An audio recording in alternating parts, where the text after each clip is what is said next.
Here's another wonderful article by Breitbart. This is well. Let's read the title and let's read the author. This is a Harvard law professor urges presumptive ban on homeschooling, unregulated regime, and this is by Dr. Susan Berry. I have no love for the school system, right? So let's just begin. Harvard Magazine has published an interview with one of the school's public interest law professors who recently released a paper in which she calls for a presumptive ban on homeschooling. Elizabeth Bartholet, a Westerstein public interest law professor at Harvard Law, said both children and society are at risk due to lack of regulation of homeschooling because such freedom from government oversight allows child abusers to hide their abuse and prevents children from making positive contributions to society. Okay, so I have this little argument with okay, so okay, when it comes to like abuse, right? Abuse of anybody, right? It should be the community that handles it, not the government. Okay, the government, and it sounds really terrible, right? And some kids' life does suck, right? But the government has no right to step in a family situation, right? That should be a community issue. We've gotten so far that that it's abused. Okay, these things are now abused by people.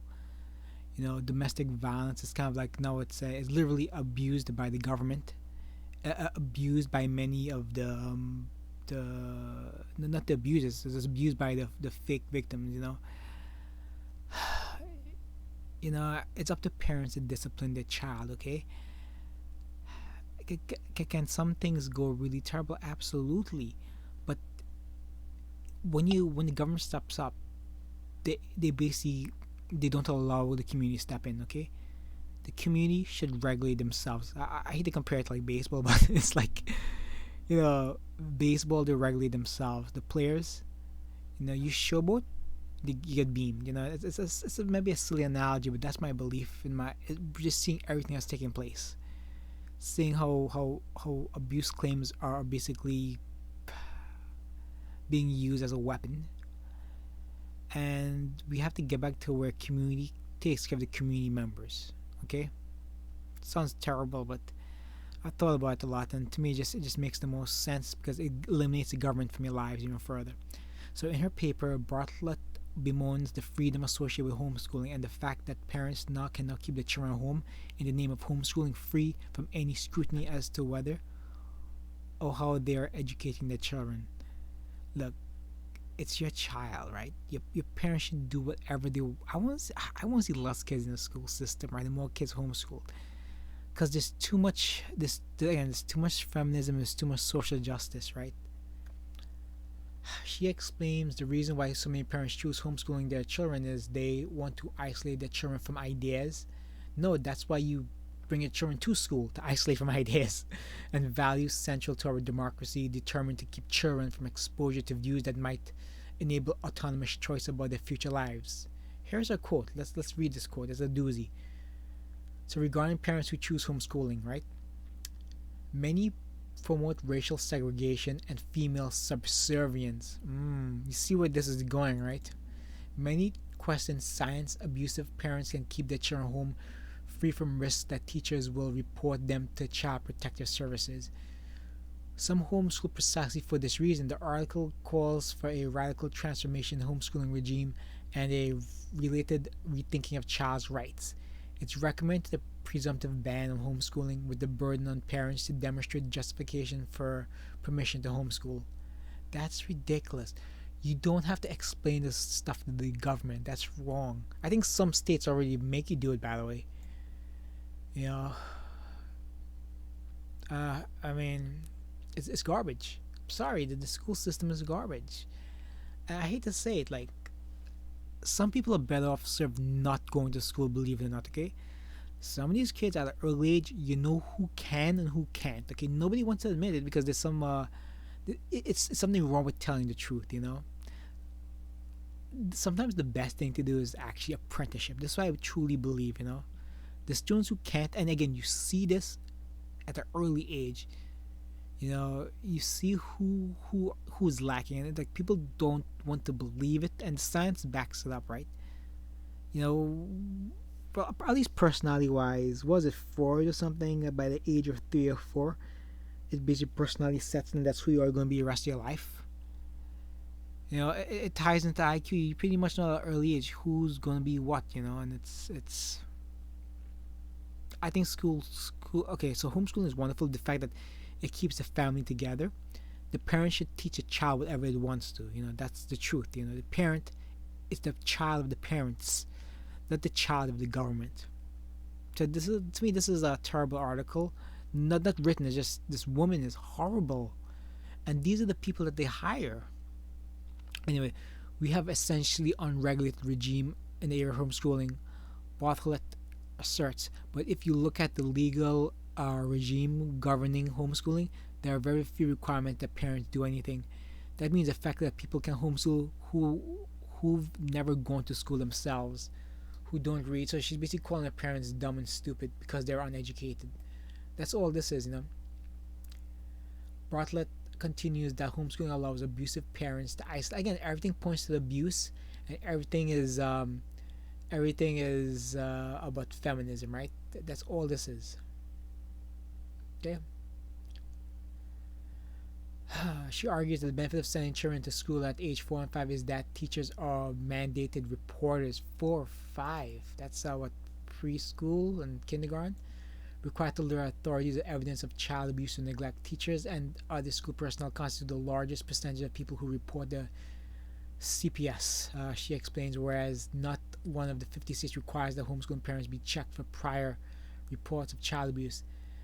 This is basically feminism in disguise. What I say when somebody think about the children. This is what this sounds like. Anyway, one of Bartlett's main fears of homeschooling appears to be Christianity. All right, this is where it's going. In the United States, Bartlett says state legislatures have been hesitant to restrict the practice house of homeschooling. A Legal Defense Association, a conservative Christian homeschool advocacy group, which she describes as small, well organized, and overwhelmingly powerful and politically. During the last 30 years, activists has worked to dismantle many states' homeschooling restrictions and have opposed new regulation efforts. There's really no organized political opposition, so they basically get their way. Bartlett says. If she applies the same logic to the pro-abortion groups, these evil groups who try to push identity politics. She again, it's like she only sees like one side of the coin, never both sides. I mean, this deserves more coverage. I think what she's saying, and she should lose her job because this is insane. What she's like this is insane stuff. She doesn't want the parents to be parents. This is how far we've gone. Like somebody like this gets a position of power. She gets applauded. She should be banished by her peers. Like, God, how the hell do you even say stuff like this? But again, freedom of speech only applies to some people. If somebody has the opposite view, if I would say this in the article, like if I would say like, it's up to the community to regulate abuse. It shouldn't be up to the police officers and the government. I'll get banished forever. So free speech for thee, but not for me. That's essentially what it is. Anyway, fascinatingly out of date, said in that comment, I would argue that the author and the professor to do some research and homework and check their internal inconsistencies. Government schools present the worst means of education, yet another person responded, they should be abolished and the free market achieved. And that's kind of the thing, the free market. If a parent wants to pull a child out of school, and to for any reason, it's up to the parent. And again, some children's lives do suck. But I argue like it's probably like some children. I mean, most children probably benefit from homeschooling. You stay away from the roughneck kids. I mean, I was like abused by the kids at school, man. When you go to urban schools, if you get my drift, it's merciless, man. Some days I never broke down and cried, but I was angry. I just didn't want to be there because these kids pick on you. They want to fight you. They're horrible kids. The one saving grace is by the time they reach college, most of those kids get eliminated because they're not too bright. That's the one saving grace. But I'm telling you, like, my high school, yes, some of it was fun, but I remember a lot of these evil things that they did, man. Just absolute evil things they did to me. You know. Um, yeah. Anyway, that's a downer.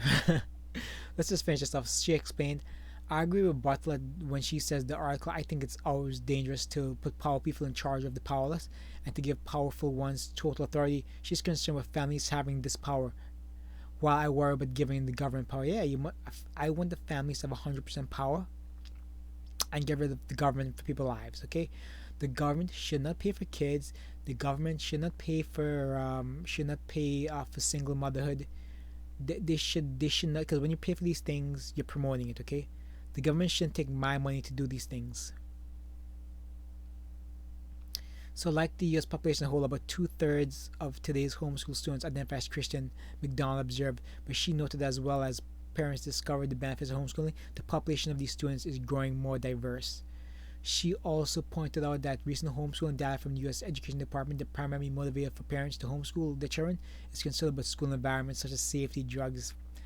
That's exactly, man. Again, I went to school in a really, really heavy urban area, and what I used to see is that kids outside of school were just smoking. I'm not sure what they were smoking because this is like a while ago, and it's just I know they were smoking. It's like it's those you can the usual suspects doing the usual things. Okay, the same people who give you trouble in school, they're the ones who will give trouble outside of school. You know, yeah. So I'm gonna cut off here. Just is disappointing that this is the position of a Harvard law professor. Ooh, or I see something here. So let's see. It said Bartlett claims that homeschoolers are isolated and likely being raised to be racist, sexist, and intolerant of others is unfounded, wrote McDonald. Okay. Research on homeschool find that they're tightly connected with their large community and may have more community involvement and participation in extracurricular and volunteer activities than school children due to their more flexible schedules and interaction with a wide assortment of community members. Okay. Finally, McDonald's observed most peer-reviewed studies on homeschooling outcomes find that homeschoolers generally outperform their school peers academically, have positive life experiences. Again, I mean, if I was homeschooled, I would love it. I would have really adored it. Even though, like, again, having friends is fun, but I would much rather, how do I say this properly, not go through the difficulties I went through in high school. Just and then again, it's those kids who everybody knows are rotten eggs.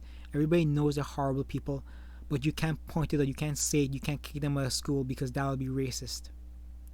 You know. Again, I feel for some kids who have it rough in school. I know how it is. I know exactly how it is. You know. And yeah. Anyway, if your parents are there, it's like you see. Okay. Also in school, I never told my parents. Well, I never wanted to tell my parents because my reasoning in my head, if I remember correctly, was my parents have difficult lives, difficult jobs. I don't want them to worry about me too much. It sounds silly now, but as a kid, you just you don't want your parents to think you're struggling in school. Yeah, I used to put a brave face and pretend like everything was okay. Everything was okay in terms of like I had friends and I had female companionship and all this stuff in high school. You just pretend. You know, the smartest way I survived school, put your head down and just leave immediately. That's what I used to do. Immediately leave. Never want to hang out. Never want to look anybody in the eyes. Just like move on. It's how I survived in these urban neighborhoods. Again, it's very difficult. So anyway, that's my memories. I'm sure people have similar experiences, but I found this article somewhat intriguing. Again, a Harvard law professor says these radical ideas, and all this is an attack on the family. That's all this is. You should raise the kids the way you see fit. Yes, some people's lives suck. It's up to the community to regulate, not the government. At least that's my belief system. All right, guys. Take care, share, save, subscribe. I hope you enjoyed. I hope something was of interest. I hope something was entertaining, and I hope something was learned. I learned something. All right, guys. Take care. Bye. Share, save, subscribe, thumbs up.